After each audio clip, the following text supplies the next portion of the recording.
You're listening to 17 Carat K-Pop. For more about this show and my other show Enthusiasts, plus to get the latest interviews, K-pop news, album reviews, and so much more, subscribe to the show's free newsletter at 17caratkpop.substack.com. Enjoy the show! Hi everybody! Welcome back to 17 Carat K-Pop. So much news this month. I tried to categorize it into 10 main topics. So we're just diving right in no particular order. Here are the biggest, buzziest news topics in the world of K-pop the past month. Number 1, Coachella. Coachella 2023, the lineup has been massive this year. They had DPR Ian and DPR Live, who I was so psyched to watch. So glad they live streamed pretty much everything this year. Loved seeing the Mito era return and be brought to life. Plus, DPR Ian's outfit was great. I love that jacket. And Eric Nam looked pretty fly too. He didn't perform, but he attended. Looked really good. Jackson Wang was there, the 88 Rising crew, and of course, Blackpink. It never felt like they were timid. From day one, their whole thing has been very bold, fierce, empowered, confident women. But I don't know, something about this Coachella performance felt bolder and more empowered and more confident, less apologetic. Like, now it's almost like they were holding back before. They really have entered this new confidence era, this new IDGAF era, with their off-the-cuff comments on stage, their solos, their stadium-ready performances that now will literally be in stadiums. They announced the North American Encore shows there. So I just see this as an enormous moment for them. And they really just, impressed me how much more confident they seem. They just, start to finish, were so assured. They just do not look like the Blackpink of 2016. And this year continues to be just so massive for them. They're going to be the first girl group and only the second female behind Taylor Swift to ever headline the Allegiant Stadium in Vegas, seating 65,000 people. Their set was anticipated to bring in the most, or some of the most, live stream viewers with over 250 million people. Mind you, the population of the US is less than 400 million. 250 million watched Blackpink's setlist. The US population is not even double that. Lisa was one of the most tweeted about stars of the whole weekend one, presumably weekend 2 as well, but verified for weekend 1.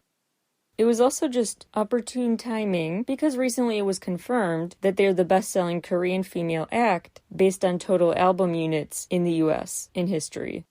I forgot how much the headliners get compared to the other acts at Coachella. Like, they really have like a full concert. They performed 18 songs with talk breaks, video interludes, and it was well spaced out, I thought. With Pink Venom and Kill This Love knocking things out of the park right away. A few more high energy songs, the Whistle Dance remix. Then in the middle, all four got a solo. Then they came back together after a dance interlude, and they just covered a ton of their hits and some B-sides. It really was just a big Blackpink Coachella title-worthy event. Topic 2, the state of Hallyu, the Korean wave around the world, and how it's not as skyrocketing growth-wise as it used to be. The latest annual Korean Foundation report says the number of global Hallyu fans reached 178 million. The equivalent of a country, if Hallyu fans were their own country, that would be the 8th largest in the world.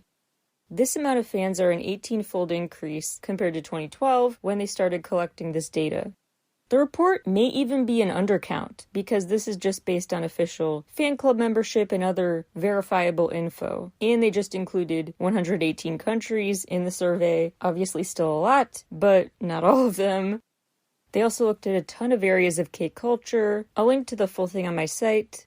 Interestingly, most Hallyu fans, they reported being in Asia and Oceania still, but the largest growth was in Europe, 37% jump compared to 2021. Another interesting stat I noticed in there was that the amount of fans in Europe of Hallyu is about the same as Vietnam right now, 13.2 or 0.3 million.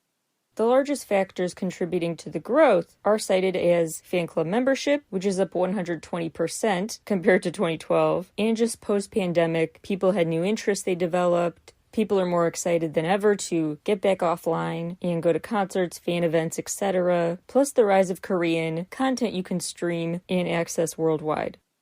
On the other hand, Korean music exports to Southeast Asia in 2022 dropped by 30%.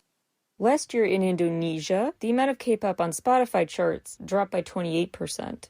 Other trends like that show Afrobeats and Latin music continue to be on the rise in terms of people's streaming habits, making K-pop relatively not as thriving, not as on top as it once was, which Mr. Bang of HYBE, big hit labels, etc., he has expressed concern about that. We talked about this in some previous episodes of the show, more about the economics of HYBE right now in the episodes like Hypes and Lows, other ones with HYBE in the title, NCT Tokyo. That episode also talks about HYBE's financial worldview right now. But anyway, Mr. Bang continues to bang the drum about this as a big issue to address, the relative downturn in K-pop's growth.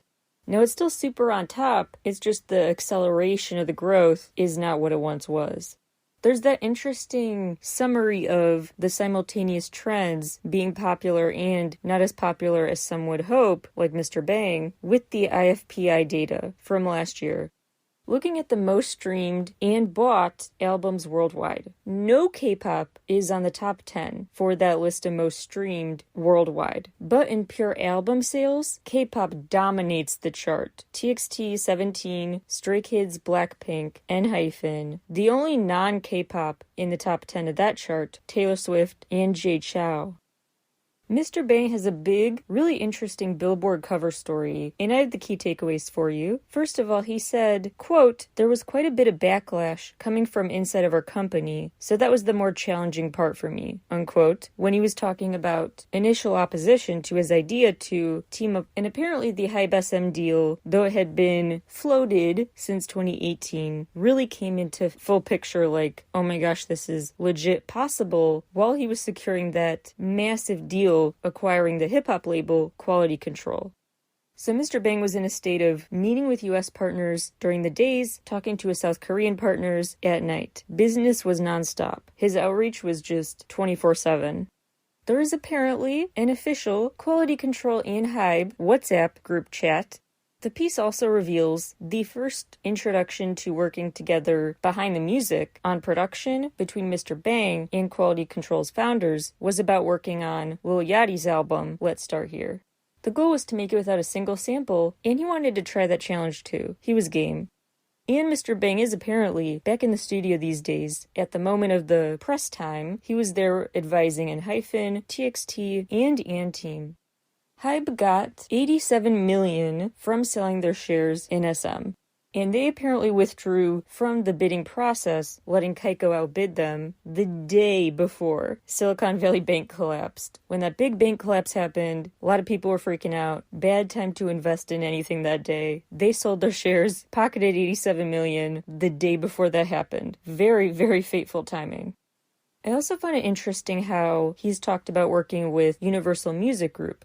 He previously seemed to slight or just belittle the thought of really building a close working relationship with Republic Records' U.S. partners. But he sounds like he's very complimentary to Universal Music Group employees by comparison. And they apparently bonded even just over Zoom, and might not have really gotten to work together as closely if it weren't for those Zoom sessions, so if it weren't for the pandemic. So, silver linings. He said HYBE does not want to just keep expanding limitlessly. He does keep in mind the overhead costs that come with acquiring more companies. It's not all just more profit. And he said that when considering partnerships, he focuses on if there are already relationships that are good between the artists and management. If there are trusting relationships there, they feel like it's worth investing in too, which I think is a pretty good way to look at the long-term benefits of a partnership that can last. Then he said in terms of gaming, what he considers pretty good, long-lasting intellectual property, plus developing capacity and the ability to scale up using those businesses. He has said he doesn't want to just do in-house distribution. Those partnerships are a worthwhile expense because he thinks HYBE specializes on making the music. Distributing it is a specialty of someone else, so they pass off that task to them. Man, if only more bosses of companies had that view, instead of just Amazonification of everything, to just decide you're like the best one to do every single thing.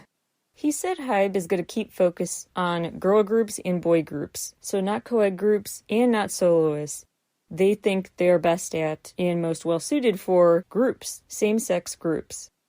He warned people who want to work for him that working at HYBE is like flying on a rocket, and if you're not along for the high-speed ride, you might fall off that rocket. He also admits sometimes the company culture might not be as friendly as he'd hoped because the workforce keeps changing. It's not just a core group of people, and it's actually rising every year. He said debates about in-house ticketing have been going on since 2018, and they're still bringing that up now and again. Interesting because that was the same year, 2018, when talks of joining forces with SM were also started. He stressed the need for a, quote, sense of urgency, unquote, about expanding monetization options and looking at the downward trends in K-pop sales in some aspects. Apparently, the past 3 years, K-pop exports have been down. And if we're looking at just 2021 to 2022, the Billboard Hot 100 chart had 53% less K-pop. So Mr. Bang listed a couple of approaches he's taking to this issue. 1, more foreign acquisitions. 2, good organizational structure. 3, expand the use of platforms like Weverse, which he's done recently. AKB48 has joined, the first J-pop group to get in on that. That's an interesting new frontier they might be opening up. And it also goes really well with their marketing for AKB48's latest single. Because with the new single, 16 members are a part of that song. And so they're the ones joining Weverse first, not the full group. So when it's your turn to release a song, you can go promote it and meet new fans when it's your turn on Weverse.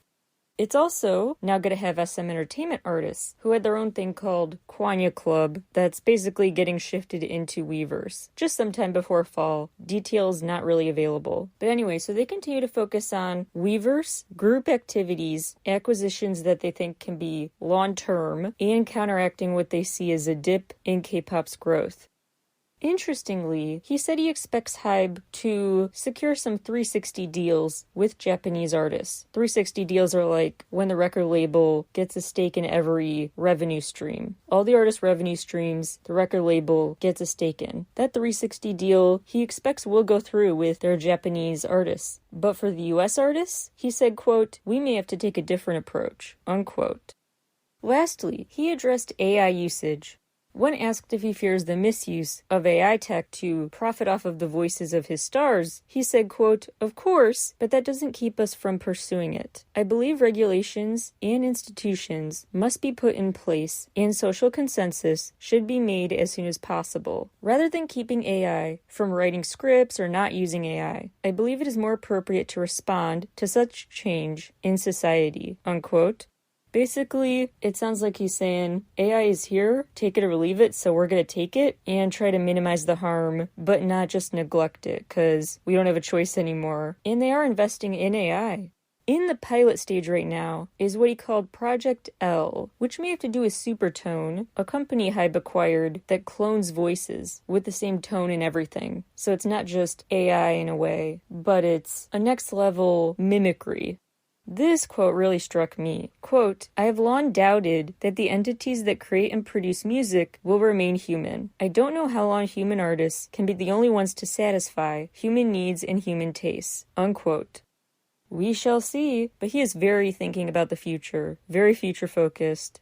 This statement from Mr. Bang comes at quite an interesting time, since HYBE just released their Q1 financial report for 2023, and they are at records for their company, personal bests. Year over year, they've had revenue rise over 44%, and operating profits rise over 41%.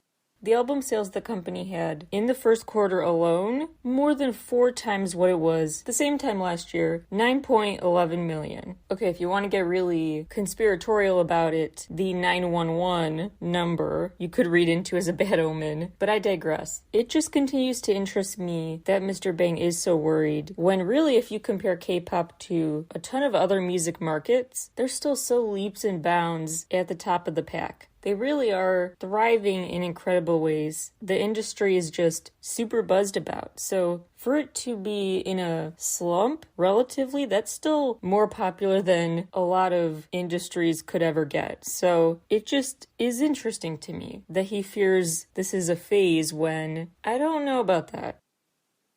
Topic 3 is completely different. Let's talk about Reddit and the Am I the A-hole conversations. I love the Am I the A-hole part of Reddit where people ask if they are the a-hole in a situation. And one guy did about his girl who was a Banyangguk tramp stamp. Basically, he wrote this long, rambling post saying, my fiance has this tramp stamp of Banyangguk from BAP, and I want her to get rid of it before we marry. Because first of all, it's a tribute to another guy. 2, quote, I view K-pop as a childish thing and expect tweens to be into it, but it makes her happy, so I usually keep my feelings about it to myself, unquote. Maybe he should have kept doing that. And then he went on to suggest that she get a tattoo of him instead. Apparently she's ticked off, says no, just leave me be, and is sleeping in her office these days. Okay, I'm very curious what you think. I personally side with his fiancé that if she doesn't want to get it removed, leave it alone. And if you feel like you need to control what tattoo she gets or doesn't get, removes or doesn't remove, that's a concerning... I would not be comfortable with someone who felt... I'm not saying break off your engagement, but I might go sleep in the office too if someone were to be engaged to me and then say, before we can go through with this, you need to do what I say. That's a red flag if you ask me. But I do kind of love watching the reaction because first of all, people were rightfully angry that he said part of it that made him mad was the K-pop's for kids. So what if you're still in touch with your inner child, first of all? Second of all, K-pop is for every age. How many times do we have to counter the stereotype that it's a bunch of 12-year-olds? So he needs to expand his view about that. And if he's found a way to make peace with her love of K-pop, why not make peace with her ways of showing that love of K-pop via a tattoo?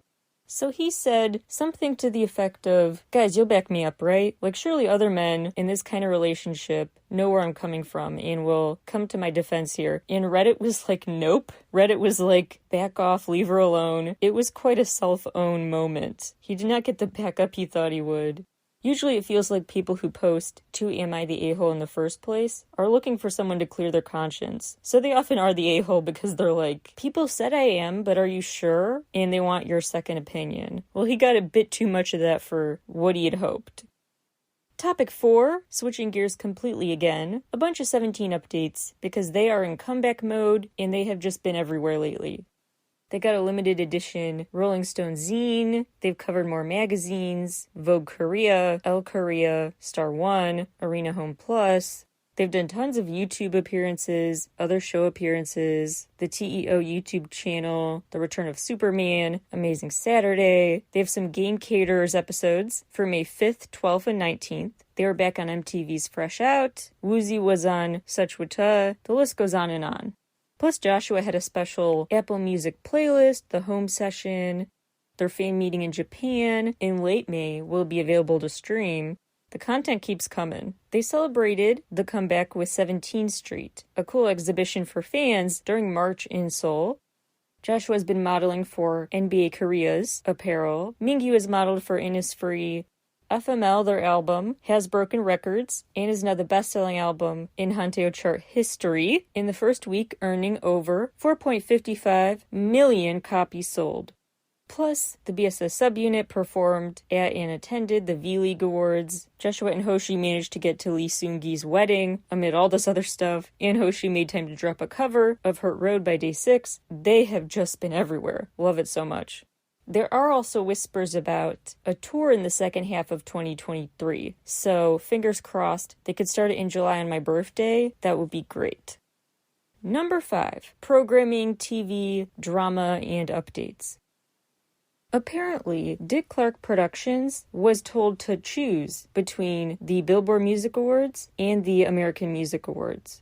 Penske Media Corp owns Billboard and Dick Clark Productions, so they went with the Billboard Awards, not the AMAs. The BBMAs will now be in November, in the date typically saved for the AMAs. A spokesperson for the media corporation said, quote, "We have offers on both shows from networks and streamers," unquote, and refutes the claim that the ultimatum was issued. But some anonymous insiders say the higher-ups at the company think the AMAs have gotten, in their word, stale. That's their choice of words, so the AMAs are out. ABC reportedly had no idea about this change to the lineup until the public learned in mid-March. And meanwhile, NBC is no longer buddy-buddy with the BBMAs and is planning to put more focus, more resources into the PCAs as like a franchise, the People's Choice Awards. ENHYPEN will be the first animated Baby Beluga underwater K-pop band. They are joining the voice cast of the Baby Shark movie, which is tentatively set to air this holiday season. Baby Shark's big movie is coming to Paramount Plus and Nickelodeon. It's about Baby Shark and family moving to Chomp City, full of sharks. They run into an evil pop starfish, Nice, who plans to take the gift of song away from him. And ENHYPEN will play the K-pop Beluga band involved in this story. The star-studded voice cast includes a lot of famous faces, including Ashley Tisdale and Lance Bass. New Jeans member Danielle will voice Ariel in the Korean dubbed version of the new Little Mermaid movie. Woo-sun from The Rose has a new voice acting gig as well. He will be a part of the animated show coming to Netflix called Gentry Chow vs. the Underworld, also starring Bowen Yang, Lucy Liu, Ali Won. New MCs for K-pop music shows include Sul-yoon from NMIX on show Music Core, Eunkwon from B2B, and Miju on Weekly Idol, and Hyunwon from Monsta X with Kim Ji-eun on Inkigayo. Congrats to Billy, who just won the first music show with Yunoya on The Show. IVE are also killing it lately in the music show world and are the first ever group to get 2 perfect all kills for 2 separate songs in the span of 3 weeks. New to Disney Plus, not just the Road to D-Day Suga documentary, but Psy's concert film, Summer Swag 2022. Suga was on The Tonight Show May 1st to perform and talk. BTS won Best Music Video and Best Fan Army at the iHeartRadio Awards. TXT were MTV's Push Artist of the Month for April. Blackpink were one of the final ever guests on Carpool Karaoke, so that's on YouTube now. Lee Gi-kwon will no longer host Music Plaza, that radio show, citing his busy schedule. And Netflix announced over the next 4 years, they plan to invest $2.5 billion in South Korean content. Now let's talk about drama with Produce 101. Yeah, it's been a while, but the vote rigging scandal is resurfacing because of a new hire who is an old hire again.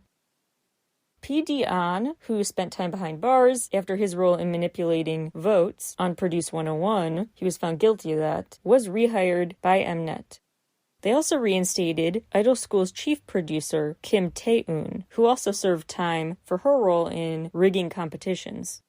So after their sentences, they say they've repented, and it's time to give them another chance. Curious what you all think about that. Is that a good thing to do, or not worth trusting them again? I personally think I wouldn't hire them back on the exact same show. Maybe I'd give them another chance and hire them again, but in a different capacity. I don't know if I would be comfortable doing this, but then again, they did kind of learn their lesson when it comes to bad press, paying fines, etc. They got backlash for doing this, though, and so they issued an apology letter, quote, to all those who were disappointed with Mnet's hiring, unquote. That apology did not say we are withdrawing their reinstatements, but just said sorry if you don't like this. But then they went on to say it was, quote, an inexcusable wrong decision. The decision to give him a second chance did not meet society's expectations regarding fairness. We humbly accept what we were lacking in relation to the recruitment standards and will promptly supplement the problems revealed this time to prevent similar incidents from recurring, unquote. Again, still no word choice that indicates, yeah, we are officially firing them again. Just, we understand this was not a good idea to rehire them. Number 6, Japanese girl group Femme, who had this mannequin idol concept, are done. A series of Instagram videos and statements Femme, F-E-M-M, posted basically were in character talking about wrapping up their mission. Full disclosure, I did do an interview with them, so I am prone to like this project they did. Their marketing was all about leaning into stereotypes of being mannequins. So they made it literal, so they were acting like real dolls, real mannequins. They answered interview questions in character. And now they're parting ways with those characters and that whole story, saying, quote, looking back, we feel that we have reached our goal of expressing a message from mannequins to the world, unquote. Their mission is officially considered to be fulfilled. So the spy mission, the members in their alter egos, Rai Rai and Lula, their task was officially achieved basically. So the person who set them out to Earth on this mission to get humans to care about mannequins and dolls and treat them as equals, they basically said your mission's over. And surprise, FEM the whole time actually stood for Far East Military Mannequin.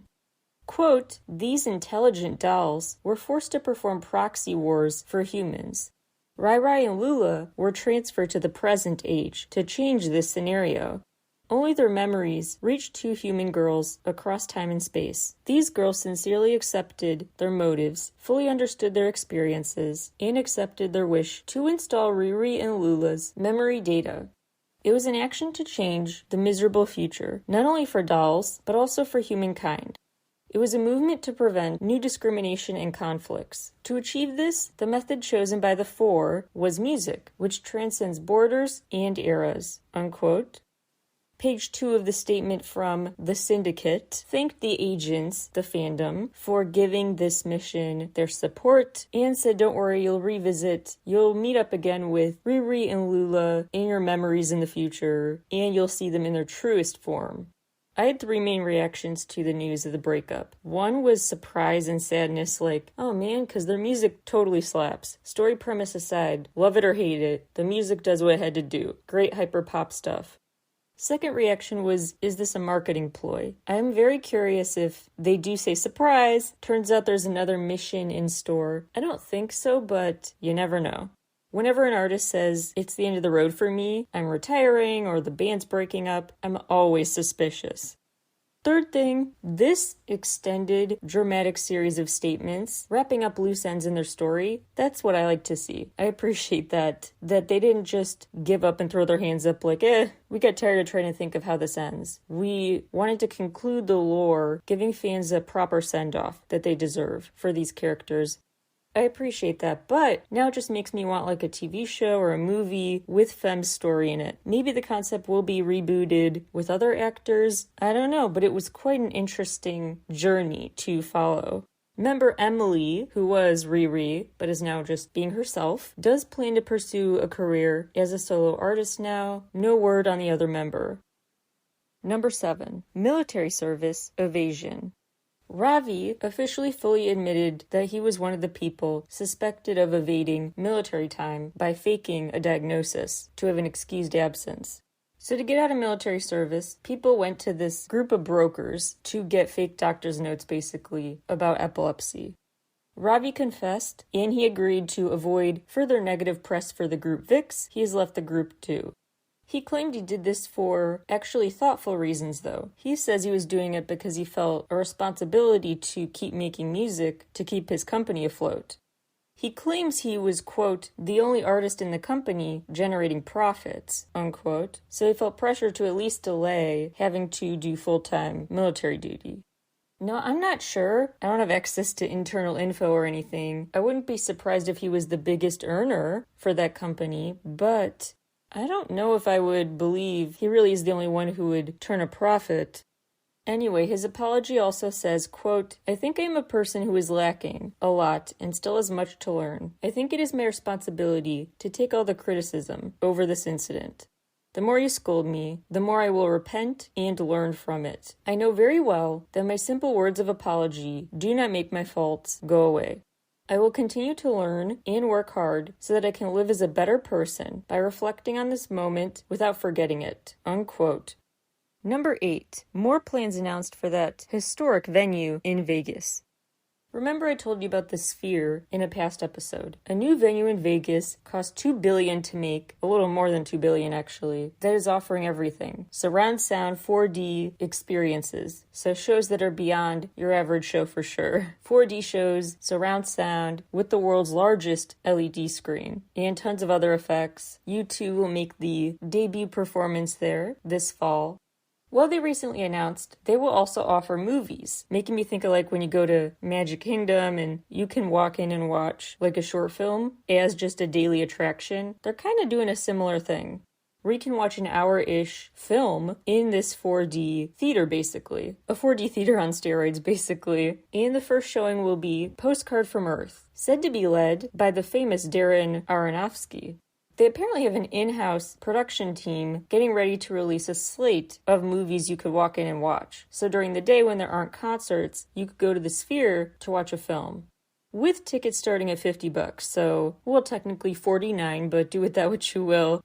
Interestingly, the statement announcing the Sphere experiences, as they're calling them, did not mention the previously implied idea of sending Sphere Studios cameras to the ISS, International Space Station. Unclear if that plane is no longer being floated about to go to space, pun intended, but it's odd they didn't mention that as part of their movie-going aspirations anymore. Maybe just omitted from the statement for not seeming to be fully relevant, but a noteworthy omission nonetheless. Would you pay $50 to watch like TXT's Music Video World or aespa's or another immersive story in a 4D theater? Let me know what you think. I'll make that the question of the day. Very curious. I only would pay that much for very specific artists I'm a diehard fan of. I wouldn't just casually go because I'm in Vegas. Next topic relates to getting in trouble with the law, but for a very different reason.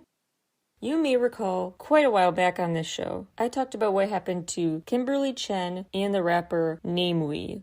They got in trouble in China for their song called Fragile, which was a sarcastic apology for hurting Beijing's feelings. Well, that rapper is back in the news and in trouble again. Remember last time that song Fragile really provoked their ire because they made fun of a ton of elements of China's leader's rule and the way he has a personal vendetta against Winnie the Pooh because of memes comparing him. It's a whole thing. But yeah, so they had a Winnie the Pooh in the video, the color pink a lot of inside joke type stuff dissing the government. Now, Namewee is back in the spotlight because the show was banned from Hong Kong. So usually if an artist goes to Hong Kong, they have a bit more freedom to say and do certain things than they do in mainland China. But the Malaysian rapper's world tour, the Big Bird tour, was banned from Hong Kong in the wake of his song about quote-unquote fragility of Beijing. He said this hasn't been an issue before, but there have been recent crackdowns in Hong Kong on more freedom-related attempts. There's so much history here we don't have time to get to, and I have talked about it in some past episodes. But the bottom line is, he's very upset and vocal about his show not being allowed there, because he said usually it should be allowed, but sometimes they do make him give them lyrics to review before the show, to approve of the songs. But he's still allowed to perform, and now he's flat out not. He also said, quote, "It's not been 50 years yet," unquote, which refers to the Chinese Communist Party promise that Hong Kong could be kind of autonomous for 50 years post-handover from a British colony, from being a British colony. It has not been 50 years, that was just in 97. So he's saying, why are they doing this now? It's against my rights, basically. What's extra interesting to me is that this is the same time other artists of a different kind, other creators, are under fire for owning what's dubbed seditious kids' books.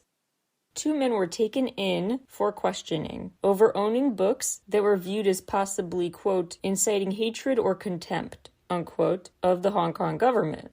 They owned books from a series called Sheep Village, about sheep protecting their village from wolves. And that has been assumed to be their attempt to analogize Hong Kong defending itself against mainland China. So it's viewed as anti-authority, pro-freedom protesters. And they are charged under quite a broad definition of sedition and possessing seditious material. The case being applied to them, the law being used, is a colonial-era one from 1938. They each got sentenced to 19 months for what is considered a conspiracy to issue the seditious publications, mailing them from the UK. This law is one to keep tabs on because it actually was kind of dormant. It was ignored for decades, but now is being resurrected and reapplied more often. So this super broad sedition law used to restrict what people can read or say, that seems to be newly relevant again. Number 10, tons of company shakeups. So many artists have switched companies or are planning to or have new deals. Just so much happening in the business space with K-pop stars. So I'm going to be really rapid fire here, but here's what's changed. The boy group Vanner will live on because they just signed a 3-year deal with Clap Entertainment, KLAP, after they've gotten a new boost in popularity because, spoiler alert, they won the show Peak Time. Kim Jae-joon not only left his one-time agency, but he started a new one with a former Cube Entertainment Veep, No Hyun. The new company is called Incode, Inkode. The boy band Snooper were together over 7 years and now have officially disbanded. HYBE has accused Kaiko of artificially inflating the SM stock price to devalue the offer HYBE proposed. And because of that, Kaiko is officially confirmed to be under investigation. They were raided by South Korea's Financial Supervisory Service under suspicion of market manipulation. Interesting timing considering their growth in working with North American companies lately. MASC, MASC members, are now called 7US and signed with PCS Entertainment. In terms of Luna, Madhouse, the company behind Triple S, is rumored to be trying to trademark Odd Eye Circle, the name of a Luna subunit. Meanwhile, under the Art MS label, Heejin, Kimlip, Jinsol, and Cherry may be prepping something, and Chu is signed with ATRP. Victon updates: 3 left IST Entertainment, Do Hanse, Byunchan, and Subin, but they'll still apparently participate as a group, but the statement implies Victon's done. Quote, the remaining 3 members will continue their careers as soloists and as musical actors, unquote. So they made it sound like the members who left following contract expiration will stay a unit, but the members who stayed will focus on solo stuff. So Victon as we know it may not be the same. We'll see. Nam Do-hyun from BAE 173 has applied for contract suspension from Pocket Doll Studio. The injunction decision about if it's in his favor or not to get out of the contract is set for late May or early June. That's when the court will decide. The only comment the studio has made as of recording time is just confirmation they are in a legal dispute.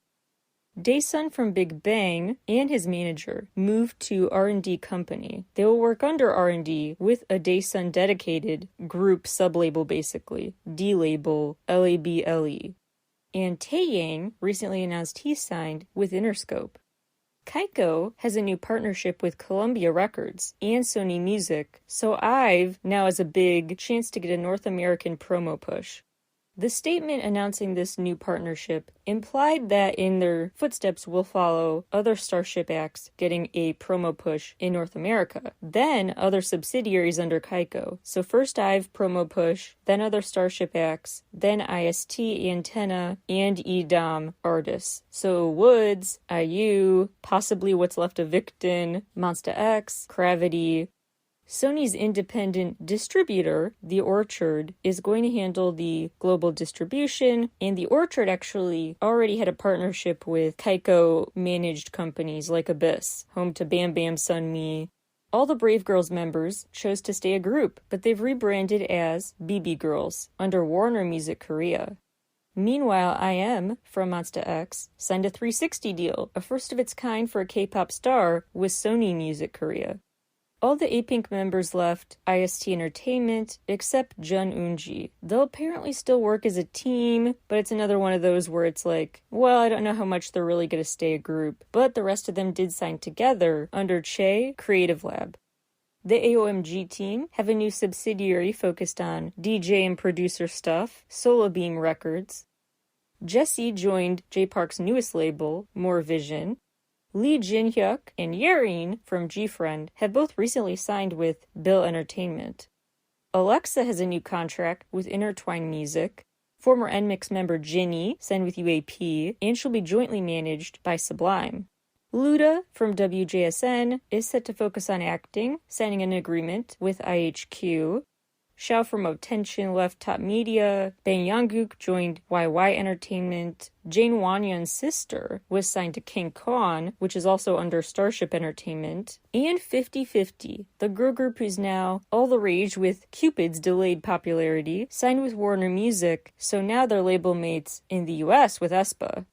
They're getting some big chart achievements, and that likely sealed the deal. I bet Warner Music was like, we'll consider signing them. And then Cupid really took off and they said, of course we will. They're now the 4th K-pop girl group ever, just the 4th, to debut in the UK official singles chart. They're also the fastest K-pop group to land on the Hot 100, thanks to Cupid. Meanwhile, a ton of artists, in a very short amount of time relatively, have all announced health-related hiatuses for injuries or illness. Winter from aespa, Arthur from Kingdom, Wooyeon from ATEEZ, Junghoon from Zykers, Penyal, Junhan from Extraordinary Heroes, Joy from Red Velvet. Plus, artists are catching COVID again. I had a nice break from having to deliver COVID updates to you, but now artists are getting it again. Yuki, Soyu, Jury from Rocket Punch. What is going on the past month? Some rapid fire news to get to because, yes, there's even more happening. Here we go. Strap in, get ready for a wild ride. So much to get through super fast. Here's what else happened the past month in K-pop. Those who enlisted or are about to: Kai, Jinyoung, J-Hope, Sejun from Victon, On Sun-woo, Dawnhun from Very Very, and Jaehyun and Dawnsun from In Flying. But welcome back from the military, Taemin and Shonu from Monsta X. For Estella's Bae Do-hoon just got married. Separately, Yukika and MAP 6 member Minghyuk got married. So cute. The pictures are gorgeous. The artist Seven just got married to Lee Da-hae. Honey J recently gave birth to her first child. New to Instagram, Do Jae-jun, the new NCT subunit, some solo Golden Child members, and former Treasure members Mashiho and Bang Yi-dam. And Zero Base One, an upcoming boy group, broke a record for reaching 1 million Instagram followers in just 6 days. By the way, they just announced their fandom name already, the Zeros, spelled like R-O-S-E, which I thought was pretty cute. And in other social media news, Taeyeon joined Weibo. New ad campaigns include Doyeon now reps Dolce & Gabbana, Jungkook for Calvin Klein, J Park for Sprite, Minhyuk for Monsta X for NFL, the summer clothes. Suga is now an official NBA ambassador, RM for Bottega Veneta, Kepler for APOC, with proceeds going to an organization that looks after abandoned cats. New Jeans continue to just have so many freaking brand sponsorships. OIOI, Coca-Cola, Stonehenge Jewelry, Dior. Hayrin is now the face of Dior fashion, jewelry, and beauty. aespa, thanks to an invite for the Chopard Global Ambassadorship, are the first K-pop group to be invited to attend the Cannes Film Fest. Do Jae-jun were invited to Japan's largest fashion music fest. IU and Park Jin-yeon won at the Baeksane Arts Awards for TikTok popularity. 8turn announced their fandom name, The Turning. To celebrate BTS's 10 years, there will be an immersive fan experience and a walkthrough exhibit in LA this summer. Shinhwa member Shin Hye-sun got his sentence following a drunk driving arrest, 6 months but suspended for 1 year probation. So if he behaves on probation, no time locked up. Streaming and view count milestones all over the place for so many releases. I'll just stick to the biggest milestones. Les Seraphim became million sellers with Unforgiven. Taeyeon surpassed 35 million total SoundCloud streams and 3.5 million TikTok followers. BTS are the first act in Spotify's history to have 10 albums, each over 2 billion streams. 10 albums have gotten over 2 billion streams each. New Jeans became the first artist to get the top 3 on the Melon monthly chart for 3 months. And with D-Day, Suga became the first Korean soloist to get multiple simultaneous slots on the UK official albums chart. Jimin has broken a ton of records, so many, including the first Korean soloist to surpass 1 million album sales in 24 hours, reach number 1 on the Billboard Top 100, top Spotify's global chart, to have a solo song enter the top 40 as a BTS member. He's the first of them, the soloist with the highest first week Hanteo chart sales, only K-pop soloist to debut a song in the UK official singles chart top 10, plus his new album Face is now certified platinum in Japan. He's the first artist since Psy to have a Korean solo song stay on the Billboard Hot 100 for 3 weeks in a row and counting. Then it became the first to spend 4 weeks there in a decade. So it's nonstop, the achievements he's made with that album. Well deserved. Sulhyun from AOA won Best Actress at the LA Web Fest. New Jeans have a new Guinness World Record, fastest K-pop act to reach 1 billion Spotify streams. The K-pop Broadway show was nominated for 3 Tonys: Best Choreo, Best Original Score, and Best Costume Design of a Musical. SM Entertainment has now rebranded a patch of land the Kwanya Forest. Many winners at the Brand Customer Loyalty Awards are exciting, but especially Doyeon and all of NCT 127. Featured on the Gold House annual A100 list of most impactful Asians for 2023, New Jeans and Jackson Wang. Jackson Wang's also having a big year because he attended the Met Gala, as did Blackpink's Jinny in Chanel, of course. Not sure where Rosé was, but she was very appropriate for this year's theme. The last time she went, she was ahead of the pack, so... Speaking of Blackpink, a bit more news about them. They surpassed Justin Bieber, so they officially have the most viewed artist channel in YouTube's history. They also have a new game, the mobile game called Blackpink the Game. Jisoo finally made her long-awaited solo debut and broke so many records we could be here all day listing them. And Lisa got a flower species named after her, officially. This fragrant flower was discovered in Thailand, so a university researcher there named it after her, citing her specifically. So this flower is now called, I apologize for how I'll pronounce this, Phrasodilcia lalisse, which is, quote, named in honor of Lalissa Manobal, whose motivation has greatly inspired the first author to overcome any obstacles during her PhD study, unquote. Now that's how you pay tribute to an idol.